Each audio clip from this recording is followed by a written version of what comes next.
Welcome to NCBA's Cattleman's Call podcast with host Lane Nordland. Alrighty, the voice of Dan McCarty bringing us into our latest podcast episode here on the Cattleman's Call. I'm Lane Nordland, and as we continue our fall work, shipping calves continues across Montana, where I'm broadcasting from today, sending them down to feedlot country. A busy time for cattlemen and women, no doubt, out across the countryside. And, there's a lot of things on producers' mind as of late. We got the economy, we have drought, and also we have foot and mouth disease on a global scale. Of course, we don't have that here in the United States, and that is because of a lot of hard work that has been going on for nearly 100 years of keeping the United States FMD free. But that's going to be the focus of our conversation today, how biosecurity measures on your operation at our ports, at our airports is just vital because that would be a huge economic impact for our cattle industry. So joining us here today is Dr. Julia Herman, one of the in-house veterinarians at NCBA. And Dr. Herman, how are things going there in Denver today? Hi, Lane. Thanks for having me on. And Colorado is just beautiful right now. The leaves are still changing, so that's always nice to have. Generally, they're gone by now, so I'm gonna enjoy it while it lasts. Our leaves, the wind hasn't been blowing quite as much up here in Montana as it was last year at this time, so we're kind of enjoying those golden leaves before a windstorm no doubt comes through as well. And we got precipitation in the forecast this weekend, so I'm crossing my fingers that this cheatgrass pops up a little bit and the cows and horses have a little bit to keep them going out in the pasture a little longer than normal. And Dr. Herman, of course, you got your doctorate there at Colorado State University in veterinary science. What's it been like, though, being on the forefront of especially biosecurity measures when we're looking at FMD?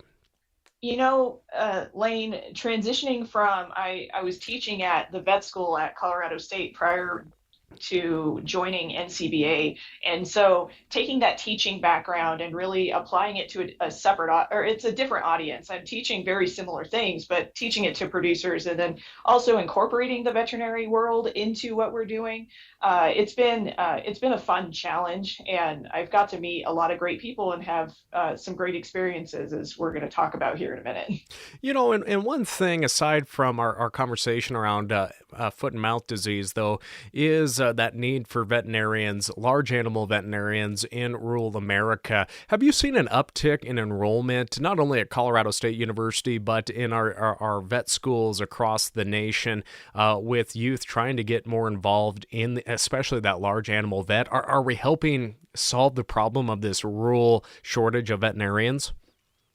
Oh, that's a great question, and it's complicated, as you can imagine, because a lot of it comes from getting kids interested at a younger age, making them aware of the opportunities that veterinary medicine or any other, honestly, animal scientists, animal science research jobs that they can go into that can help agriculture. So I think that's part of it. I think another challenge we have, at least I saw at the vet school, I had a number of students who were gung-ho on being a large animal veterinarian, and they got into a rotation where they just learned something new and it was exciting to them, and it wasn't large animal medicine anymore. And so it's hard to tell them, like, we need you in large animal medicine, but we know that your passion is elsewhere. And so there's that aspect to it. And then you talked about economic things that ranchers are dealing with, but veterinarians also battle those type of topics too. And so it's multifaceted, and all vet schools are really trying to recruit more people into that rural medicine, but it really comes from all of those different aspects of the livestock industry really need to come together to support those veterinarians to try to get them into that role. As far as, are we moving in the right direction? I think so. It's hard to know. We estimate about 70% of the veterinary students every year go into small animals, so we have a smaller crop to influence. But I know that all the veterinary schools that I collaborate with are working to really set those students up for the best success, and I think that's what we continue to do.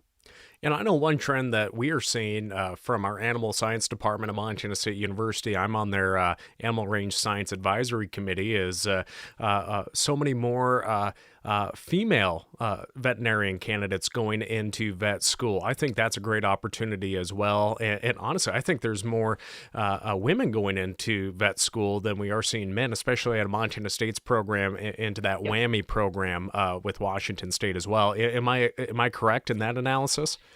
Yeah, so the number of women getting accepted into vet school and becoming veterinarians, that actually started shifting in more women, I think in the mid to late 80s is when we started seeing more and more women. But yeah, right now I'm going to stick with that 70% estimate, but that's about what it is. 70% of veterinary students out there are women going into vet med. And so there are, I think the future is bright for all veterinary medicine, but I think I've met some wonderful students, both male and female, going into large animal medicine. So I'm pretty excited about the new colleagues that I'm going to have here in a few years. Well, and we need those veterinarians, of course, just for our daily operations to be successful in our animal health on our farms and ranches, but also they play a key role in our discussion today about biosecurity and animal disease and traceability when it comes to tracking these diseases worldwide. And I should point out that you recently passed your board exams to become a diplomat of the American College of Veterinary Preventive Medicine, which means you are board certified in areas of preventative medicine. How is this giving you an opportunity to really be on the national or on the global stage, in our conversation of preventing disease like foot and mouth disease? Yeah, so this is so when veterinarians get board certified, it basically means we're specialized in some area. And so my area of specialization is preventive medicine. So that's anything from infectious disease to public health to food safety. And if our listeners know anything about our beef quality assurance program, that fits with everything that we are teaching within our beef quality assurance program. We're really trying to encourage those preventive measures so that our animals don't get sick, they produce better, and they provide a safe product in the end. And so honestly, I think my previous experience working in the infectious disease realm, I studied brucellosis in bison out of Yellowstone. You're very familiar with that? Very familiar. So that was my master's project. And so my background has really built on all of this infectious disease and biosecurity measures. And that built me up to take this exam and set me up for success because of the very practical experiences that I have had here at NCBA and in my previous jobs. Well, congrats on that certification. I know that is years of hard work that go into that, and so hats off to you for that, and continuing, of course, to really on this level, you're being a voice and an educator on all these things, but you're also boots on the ground. I know that you traveled to Uganda back in 2020. Let's talk about that trip and what was the mission of it, and what was it like being there and seeing different animal science techniques on the ground there? Oh yeah, so February 2020, before the world shut down, we were in Uganda for what it's called a real-time training course, and so animal science professionals, animal health professionals from North America were specifically invited out to do this real-time training course. And it means that we were in Uganda during a foot and mouth disease outbreak, and we actually got to learn how an endemic country, so endemic means the disease is always present, so the producers and the government, they all have to just manage the disease as it fluctuates throughout the population. But we got to go to Uganda and work with veterinarians from Uganda, learn from them how they handle an outbreak situation, and try to extrapolate the lessons that they learned, what would happen if it did get into the United States. The ag industry in Uganda is similar but very different than the U.S. At least specific to the livestock industry. They have a very pastoral system, and so what that means is there's not a lot of fences. There's most people don't own land.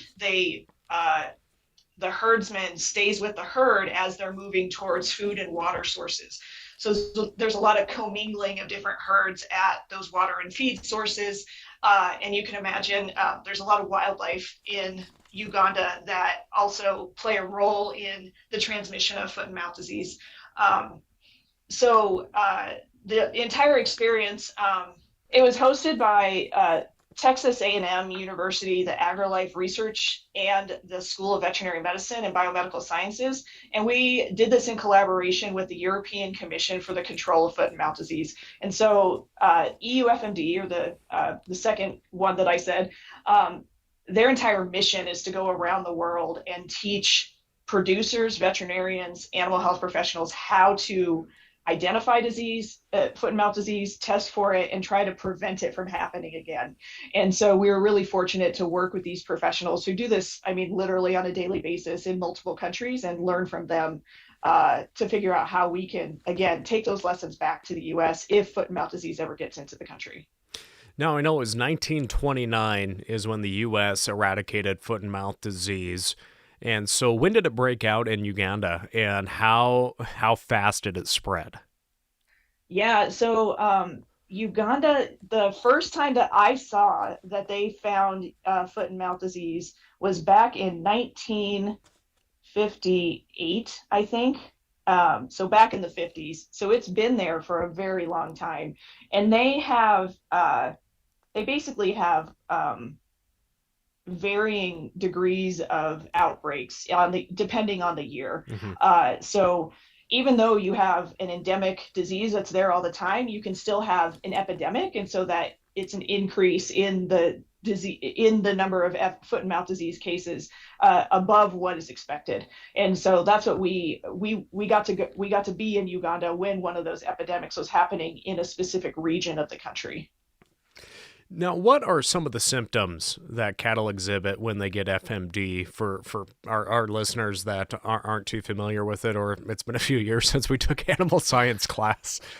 Sure. Well, so foot and mouth disease, and I didn't introduce this before. So foot and mouth disease is the most contagious viral disease in the world for two-toed animals. So anything from cows to pigs to goats and sheep, different types of wildlife, all of those can get it.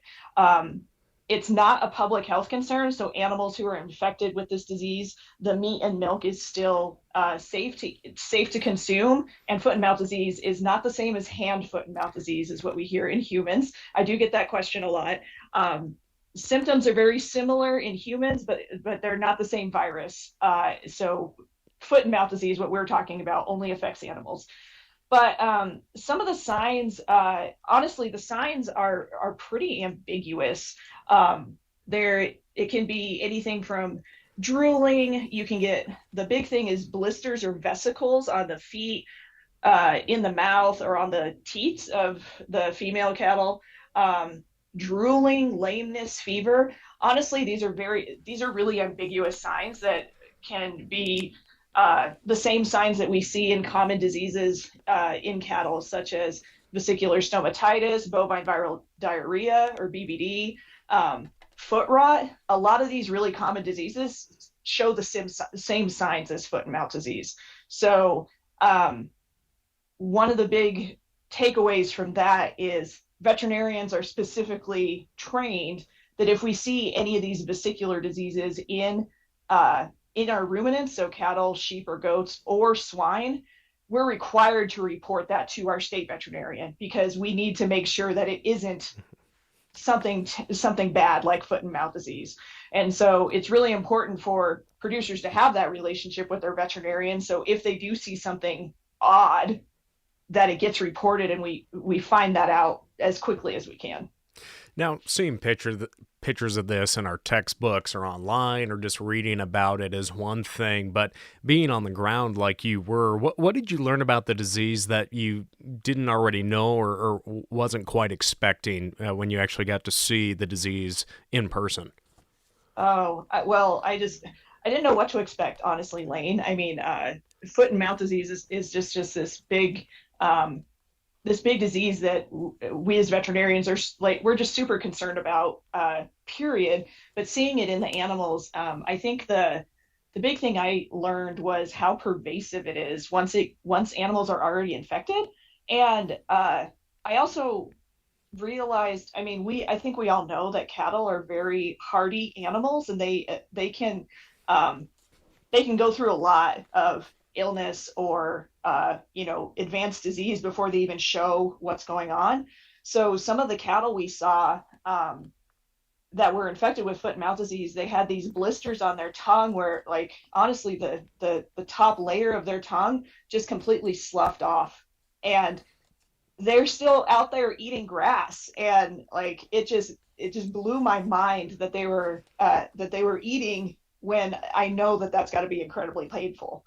And so I think seeing what the animals look like in advanced stages was really interesting to me also. um, I think the other thing that I learned there, and through like my training prior to going, was um, understanding carrier states. And so I mean, we have carrier animals in different diseases like anaplasmosis or trichomoniasis. Those animals aren't outwardly sick, but they're carrying the bacteria or the virus inside them. But cattle can become a carrier for up to 3.5 years, and African buffalo can be carriers for up at least 5 years. And so it also affects how Uganda tries to, like, there's no way that they can eradicate foot and mouth disease because they have these carrier animals. And so it really changes the way that they're able to manage their livestock population. But they were still able to do it in a way that the producers could still sell their animals, sell their milk. And that was really interesting to me. Very similar to brucellosis in our bison and elk populations, and for the Yep. ranchers in what we call the designated surveillance area in Montana. For our listeners, we have a line that goes through the state based on counties that were elk or bison from Yellowstone National Park, which are positive for brucellosis. So all the cattle in there, they have to be tested. They have to be blood tests throughout the year if they're going to be monitored or moved. It's quite an expense for the state and for producers, just so Montana can have a split status for most of the state to be brucellosis free. And that's just brucellosis. And you're never going to eradicate that out of the wild population of elk and bison on the ungulate level. So I see how that, obviously, it's not going to go away, FMD, Hmm. as you mentioned, in Uganda there. But then we have that I mentioned for our producers with brucellosis positive areas in wildlife. That's an economic cost on them, but we're able to continue that trade. But with FMD, obviously, that would have had a huge economic impact for you. I mean, we don't think of Uganda a lot of the time when we're thinking of beef production and exports, but how did that impact their beef economy?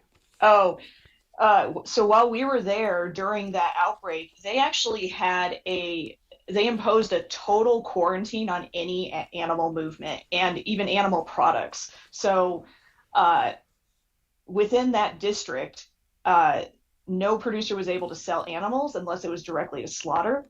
Uh, the dairies that were there, uh, they did have special provisions where they were still able to sell their milk, but they had to sell like, they had a very specific way that they delivered their milk, and pasteurized it right away so that it couldn't spread to via to other farms via the milk. So the producers, it was really hard on them, because cattle act as their currency almost, and that's their symbol of wealth, and that's how they make money to purchase food for their families. And it was very difficult for a lot of these smaller ranches to do that. And so again, if we think about what would happen in the U.S., I guess we can look at the recent example in South Africa where they stopped movement of all cattle during their recent foot and mouth disease outbreak for 3 weeks. And uh, I mean, our livestock industry, not just cattle, I mean, sheep and swine, how many animals do we have on wheels every day? And I mean, that's part of the response if foot and mouth disease does get to the U.S. is we are going to have a stop movement for at least 72 hours. And I think people within the ag industry understand how difficult that's going to be, but I think that's going to be pretty jarring to people outside the industry who don't understand that. Well, and that moves in to kind of my next question is the impact that this would have on U.S. cattle production and movement. But I think we look back to 2003, the famed cow that stole Christmas with that bovine that came from Canada into the United States that tested positive for bovine spongiform encephalopathy. I won't use the media name because I think that just puts a bad light on beef and on cattle production. So BSE. Yes. That impact, I mean, was felt until just a few years ago in terms of trade, and of course that was a Canadian origin, slaughtered in the U.S. cow. How can we learn from that? Oh yeah, that was.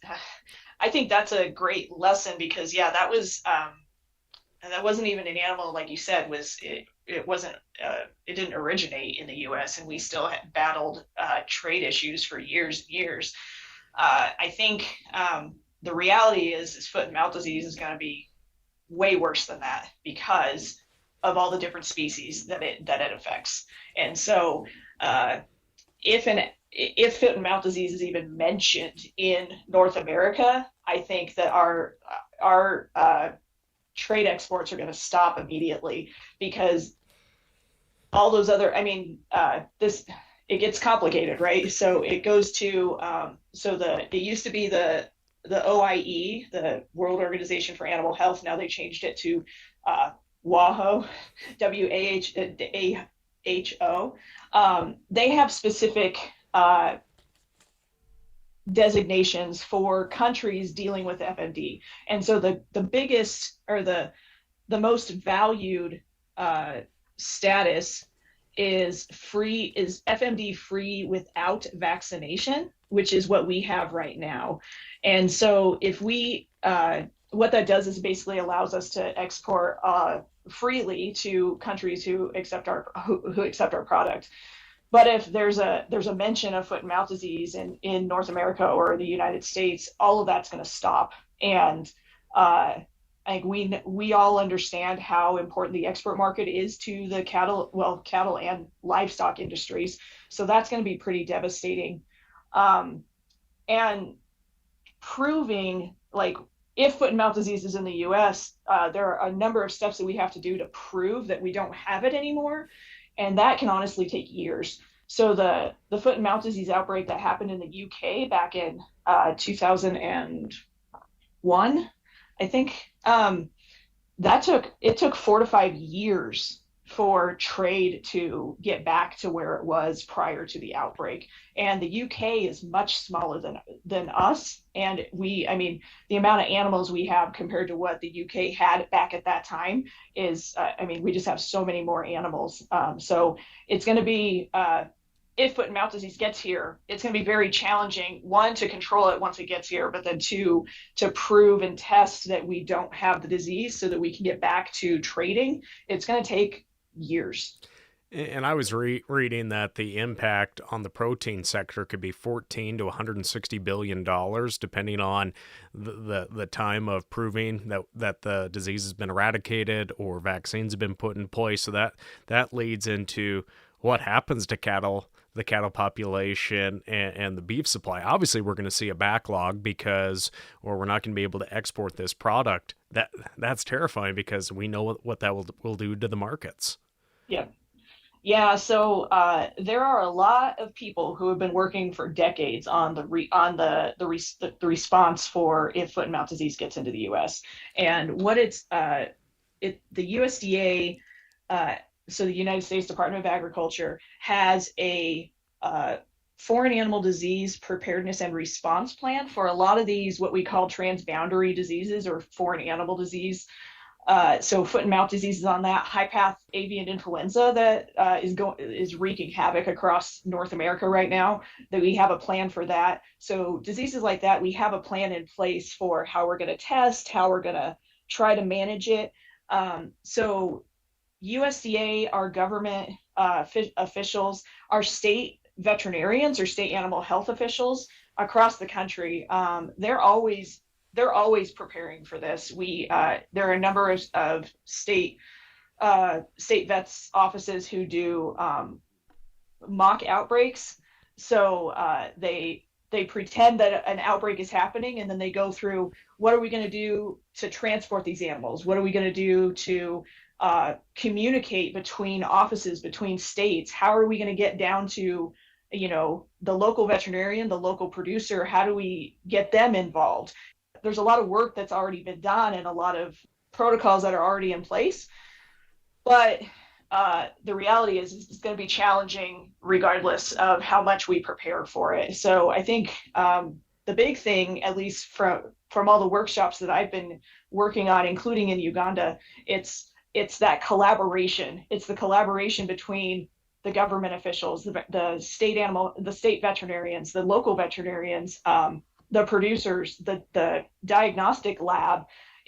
We have to have constant communication to make sure we're all on the same page.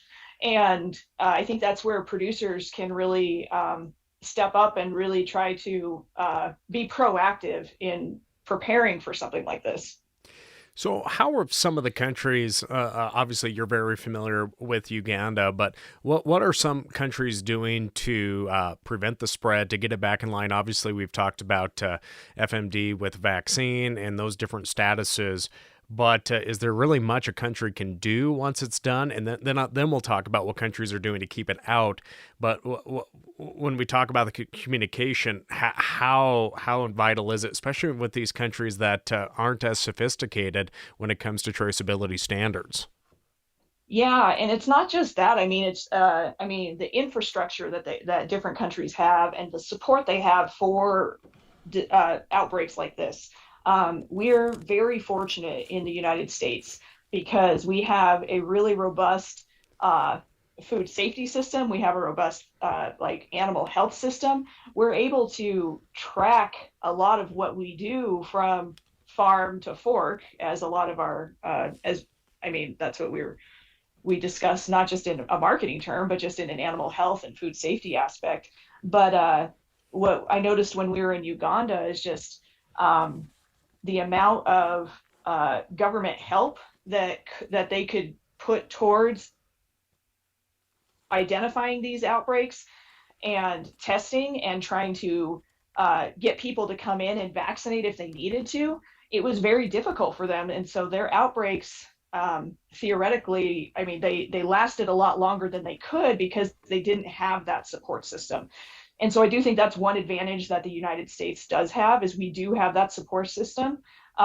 It doesn't mean that it's not going to be strained, because we noticed in the high path avian influenza outbreak, even with that support system in place, we still ran out of people to try to go and test, because obviously if that one person goes to the farm, potentially is exposed, they have to wait a certain number of days before they can go to the next farm. And so that's going to be challenging. But I think the U.S. has a little bit better support system for that. And I think that, it leads to understanding how we have one of the safest food supplies in the world, honestly. And so, it's interesting comparing the two. Now, obviously, in the headlines right now is Australia and their measures that they are doing to prevent the introduction of FMD, and especially as we see the tourists coming over. Bali is kind of one of the hot spots there in Indonesia where FMD is currently at. Australia being very proactive in that case. What measures are they putting in place? Because I guess that's a question, is how can a tourist or a person introduce FMD? That may be a question somebody asks. Oh, sure. So foot and mouth disease, in addition, like from animal to animal, it can spread. So it can be spread via aerosol, so similar to like any of our respiratory diseases, but it can also be direct contact. So saliva, blood can be that's how it can spread. But foot and mouth disease, the virus is actually depending on, I guess it depends on heat and humidity, but it can be quite stable on different products. And so many countries, including the United States, have very strict rules on what is able to come in. And so if anybody has traveled outside the country and you come back in, we have these customs forms that CBP, or that's the U.S. Customs and Border Protection, they require everybody to declare any contact with livestock, any contact, and I would add any contact with wildlife, because we learned about wildlife being reservoirs. So if you go on a safari, you could potentially be exposed to that virus and you don't want to bring that back. So declaring any livestock or visits to farms, you also are required to declare any fresh fruits, vegetable food, anything like that, because viruses such as foot and mouth disease and then other diseases like African swine fever, that can get carried on, and that could be a really easy way to bring that in. The other thing to think about when about viruses or any of these foreign animal diseases coming in is it can also be on your shoes, your clothing, on your suitcase, anything like that. So some of the precautions that I took when I went to Uganda and came back, I took clothes that I knew that I wasn't going to bring back. So when I was on those farms, I wore specific clothes and I left them in Africa. Like I didn't even bring them back. And I declared everything when I got back. I made sure that CBP looked, I mean, I wanted them to look through my stuff. I wanted them to make sure that I was doing everything right. They have foot washes that you can clean your shoes on. So those are some different aspects of how foreign animal diseases can get in. And so I don't know if anybody, I'm sure somebody heard about, it was a person getting fined thousands of dollars for bringing a Big Mac or something like that into Australia, I believe. But that's why, like, we want people to realize the consequences of bringing in fresh food, or, I mean, even like beef jerky, like something like that from a country that has one of those devastating diseases could really wreak havoc on the United States. So when we look at the steps that what the U.S. is doing, you mentioned customs and everything at airports trying to prevent FMD. What other steps are taking place at ports, or because you especially on African swine fever, you read about the beagle brigades and everything. Does that correlate over to the same thing with FMD as we look at, since it's honestly some of the same vectors that could bring that disease in? Yeah, absolutely. So those beagles, super important to finding all those, not just food, but even if people are trying to bring in invasive species. So that includes, birds, reptiles, any type of animal, but also plants. I mean, I think I'm obviously in tune with a lot of the animal diseases, but there are a lot of plant diseases that could come in and really devastate our fruits and our crops. So finding any of those plants and dirt, those beagles are really important. Some of the things that happen when live animals are brought in, the USDA has veterinarians who they have at these ports, they make those animals go through a quarantine. And so that time frame where they're looking for any diseases that might pop up, they get tested for certain diseases. A lot of animals actually have to have a veterinary certification prior to even getting on the boat or the plane. And so they get tested for diseases prior to even getting onto the transport device to get to the United States. So there's a lot of testing and a lot of clinical, like monitoring for those clinical signs that I talked about. We're really paying attention to all those animals coming in to try to make sure that, again, nothing bad is gonna come in and get spread to any of our farms. I think, and I didn't mention this prior when we were talking about CBP regulations. The other thing, we talked about quarantine, but humans can also quarantine themselves. And so when I came back from Africa, They recommended that I stay a 10-day quarantine from when I left the farm in Africa to when I was able to see any susceptible species. And so when I came back, I actually skipped a conference because we had live animals there. And I was like, I don't even want to risk it. And so this is if you're traveling out into another country and you can check online on what diseases, what livestock diseases could be present there. But if there is something like foot and mouth disease or African swine fever or something like that, make sure you quarantine yourself when you get back. You don't want to go. If I had my own cattle ranch and I went to the infected herd in Uganda, come home and I go straight to feeding the cows, that's not a good biosecurity practice. And so quarantining ourselves also applies. Now, we look even to the current avian influenza. The media loves to take headlines and really scare consumers. And the same could be said back what happened in 2003 with the BSC case.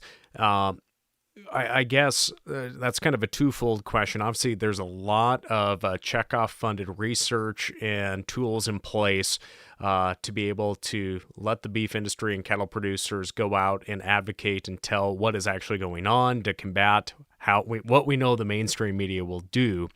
But I guess let's talk about that. That'll be one area, what we do on the media side and the PR side if FMD does make it to North America or the United States.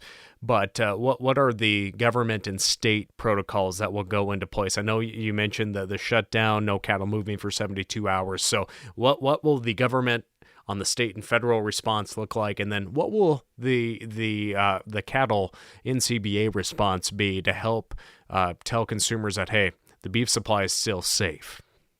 That's a great question. I think that's the biggest thing that we're really preparing for is that reaction to the bad news, right? NCBA, our comms team, they work with a livestock consortium of different groups to make sure that information is always available and it's ready. It's ready at the drop of a hat. With the minute foot and mouth disease happens, they turn that website on, and that's going to be the constant message that we are going to be putting out to make sure the information is the same across species. I think that's going to be really important, making sure there's not 10 different stories on what's going to be happening. It's going to come down to what the USDA is going to be in charge of this. So veterinary services, they are going to determine, they're going to enact that 72 hours stop movement. That 72 hours allows that diagnostic testing to happen to make sure that they can trace back where that infection occurs, put that control area, enact that, and officially start that control process. And honestly, that's what within, and it also depends on the state. So it's going to depend on the state. Your response in Colorado is going to be different than Texas. It's going to be different than Kentucky. So your state veterinarian is going to be very important to this. And I think that's the biggest thing is if you don't already have that relationship with, your local veterinarian, because they're going to be listening to the state veterinarian. I have all my state vets phone numbers in my phone just in case, and I know that comes with my job. But I think knowing who your state veterinarian is and being on, maybe they have a listserv that you get news on a weekly or monthly basis. Make sure producers need to make sure that they're on that list so that they can be on top of this information as it's coming out. But I think a lot of it is understanding that USDA and the state vet and the state vet of whichever state that it happens to be in, they're going to be in charge, and that's who we have to take a lot of our direction from. Now, obviously, we can always do better on our operations, no matter what it is, and I know that's why the Beef Quality Assurance Program was created, just to help producers become better cattlemen, better cattle handlers, and also understand animal health as well, and how to become better the animal husbandry aspect of our jobs out in the countryside. So, what can producers do to not only help prevent FMD, but obviously because we don't have it here in the United States yet, and hopefully it doesn't come here, but we have to be prepared. But what can producers do to just be better to limit animal disease as a whole on their operations? Sure. And I think so the thing with biosecurity, so biosecurity to me, just in a general sense, it's keeping diseases off, off the farm, away from your animals. There are a lot of things that our producers are already doing. So things like we talked about quarantining. BQA recommends if you have new animals, say you're bringing a new bull in, quarantine him for 21 to 30 days, get him tested for some different diseases, make sure he's not bringing anything into your herd that could be devastating health-wise or economic-wise. So those are some things that you're already doing. I think a lesson I learned from the farmers in Uganda is, those farmers, if one herd was sick, the other farmers came and tried to help and try to figure out what was going on. The unfortunate thing is they took foot and mouth disease back to their farms, which is how the outbreak spread. But that lesson, as I was looking at how producers here in the United States collaborate and help each other out, like we think about brandings. Like if you have a lot of people coming into a branding, ask people to have clean clothes on, clean boots on, making sure that they're using gloves if they're doing like the dirty work, like castrating or anything like that. Thinking about how you're cleaning equipment between animals. So like we BQA just redid our transportation modules, and so we have a whole thing about cleaning out trailers. I know it's a dirty task and it's a tedious task, but it's really important when you're going from one class of animals to another or from one farm to another. And so anywhere that basically where saliva or poop can get on, we need to be paying attention to how to clean that. But that's where BQA, we have a daily biosecurity plan that walks through everything, all the different categories that a producer could be paying attention to when they're developing a biosecurity plan. Anything from animal movement, people movement, do you have feed movement? Things can get transmitted on feed. So this daily biosecurity plan, we developed it as a step. It's record keeping, and it's part of your herd health plan. It's part of risk management. I mean, biosecurity, we call it an insurance program. So you work on it and you hope that you never have to use it, but you're always prepared in case it's there. And our daily biosecurity plan provides, on this day, these are all the risks that my current herd, my current operation is trying to manage or mitigate. And it's a step in between an enhanced biosecurity plan. And so one of the other things that the USDA has helped push forward is what we call our secure food supply plans. And we have a secure beef supply that's specific to beef cattle. Dairy has a secure milk supply. Sheep and wool have their own supply plan. Pork has their own supply plan. Each of the livestock industries has their own supply plan. But what these secure beef supply plans do is it provides a continuity of business plan. And so continuity of business. So if a foot and mouth disease outbreak happens, basically the livestock owners that are not within that control zone or not infected can still do business. And so if they have this enhanced biosecurity plan in place and provide that to their state veterinarian, they're able to move their cattle, they're able to move their milk, they're able to continue business so that the entire ag industry is not stopped for longer than that 72 hours. but it's localized to that regional area and the regional area that is infected. And so our BQA biosecurity plan is a step to building up to that enhanced biosecurity plan. That enhanced biosecurity plan has more details on like cleaning and disinfection, or having a line of separation. So that's like that border around your operation on where, like, if you need to protect your operation, these are the borders where people cannot cross. And so BQA worked with the Secure Beef Supply group to make sure that our plans are very similar, the language is similar, and we're really trying to help producers not feel,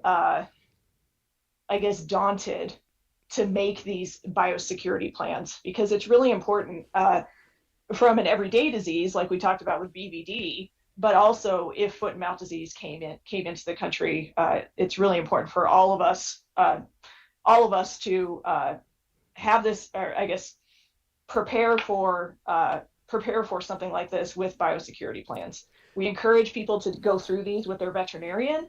Again, I mean, we're trained to do this. We're trained to look at the big picture. We're trained to look at all the intricacies of how diseases can get on and off your farm. So it's really important to work on, to have that relationship with your veterinarian. All the information, I mean, any of the BQA biosecurity plan can be found on our website, so bqa.org, and the Secure Beef Supply plan can also be found online, and it's securebeef.org. Now, as you mentioned, you don't want this to be daunting for producers, but it needs to be taken so seriously. I mean, you look at what happens when a tuberculosis case occurs. We see that a lot in South Dakota. Yep. I think we had one case in Montana last year. And that ranch and the surrounding ranches are shut down. No movement. And that includes the neighbors that border them. That impacts when those calves can ship. You might not be able to even get your calves shipped on time, or that heartbreaking scenario where that herd is depopulated just because of a case of TB. And so we always think, well, that's never going to happen to me. But it also proves the importance of that traceability system that's in place with our bangs tags, and how fast that the state departments can react along with the USDA. But when we look at, if one case of FMD is in the United States, it's not just your neighbor a county or two away that gets shut down. It's the entire industry.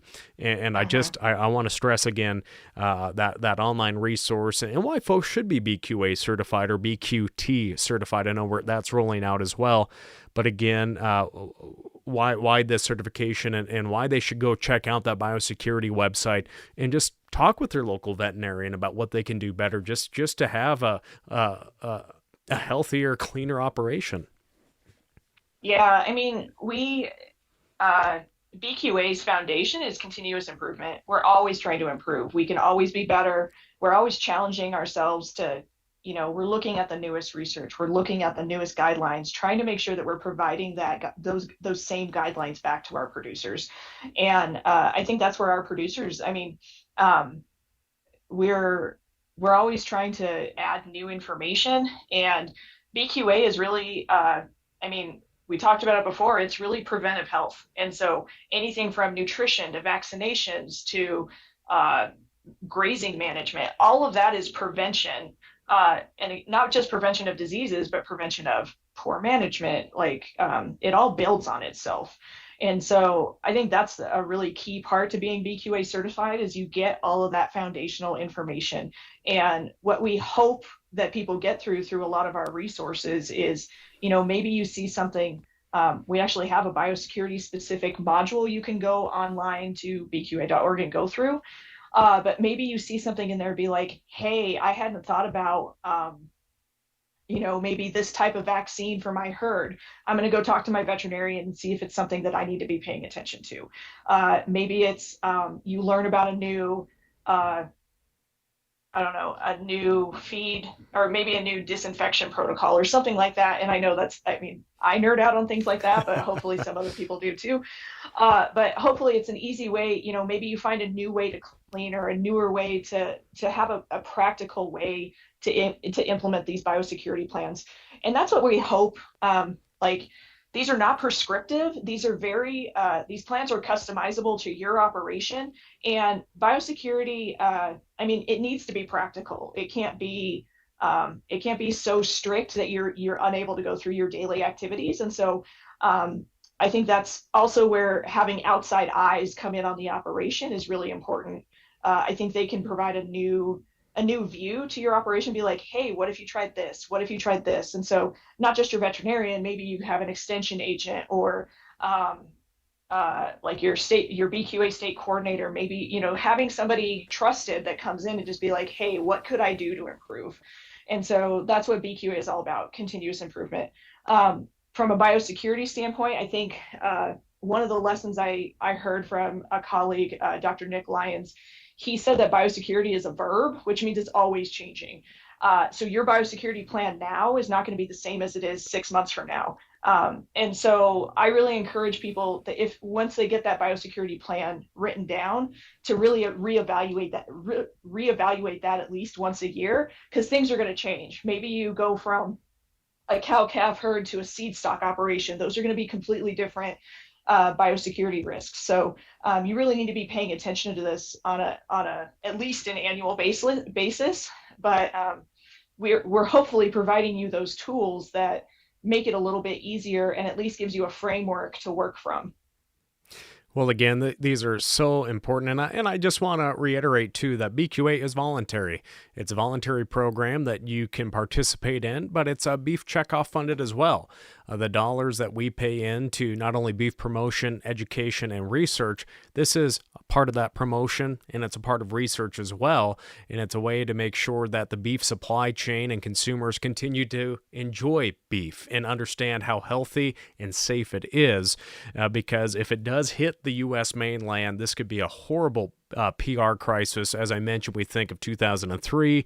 We see what's going on with avian influenza, so much misinformation that the media puts out, and the tools that are in place, that the checkoff funded research and tools that NCBA's checkoff funded programs will have in place to go to bat 24/7 in this extreme case if it does hit the mainland, and we hope it doesn't, but we have to be prepared.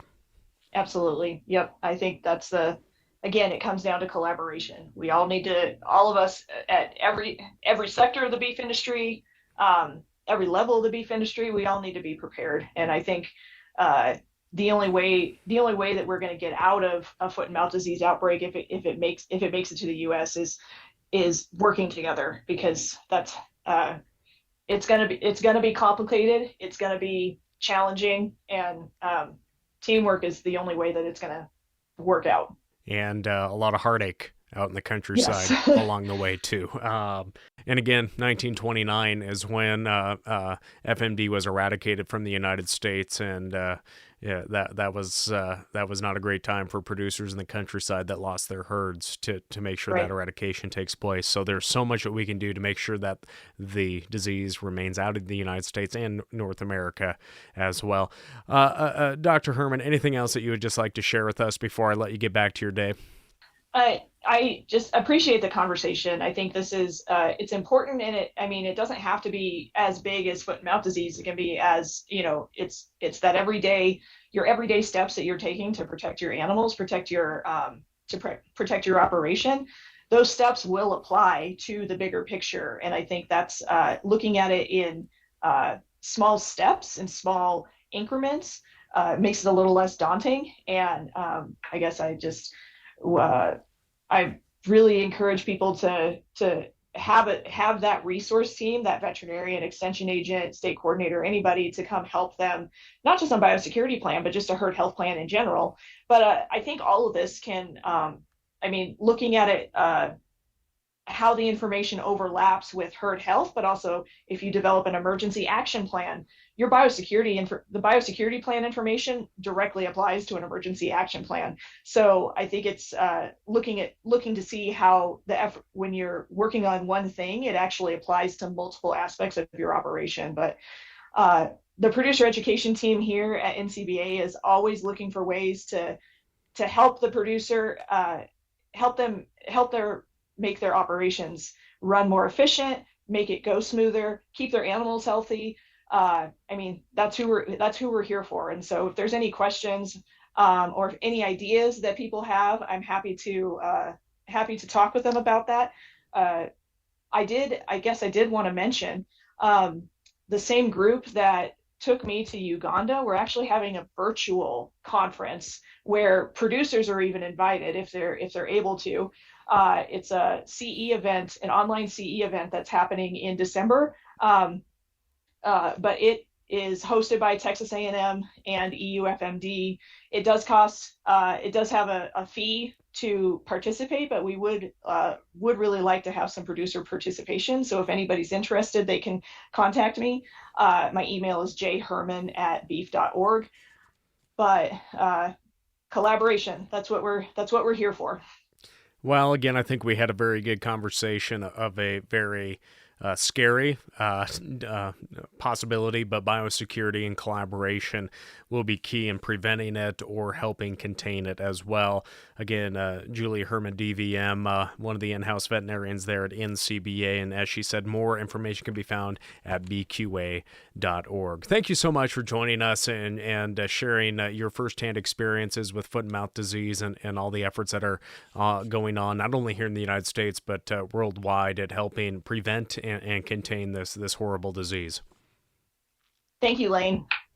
With that, friends, we will conclude today's conversation on the Cattleman's Call podcast. I'm Lane Nordlund. Stay safe out there, friends. Thanks for tuning in to NCBA's Cattleman's Call podcast with Lane Nordlund.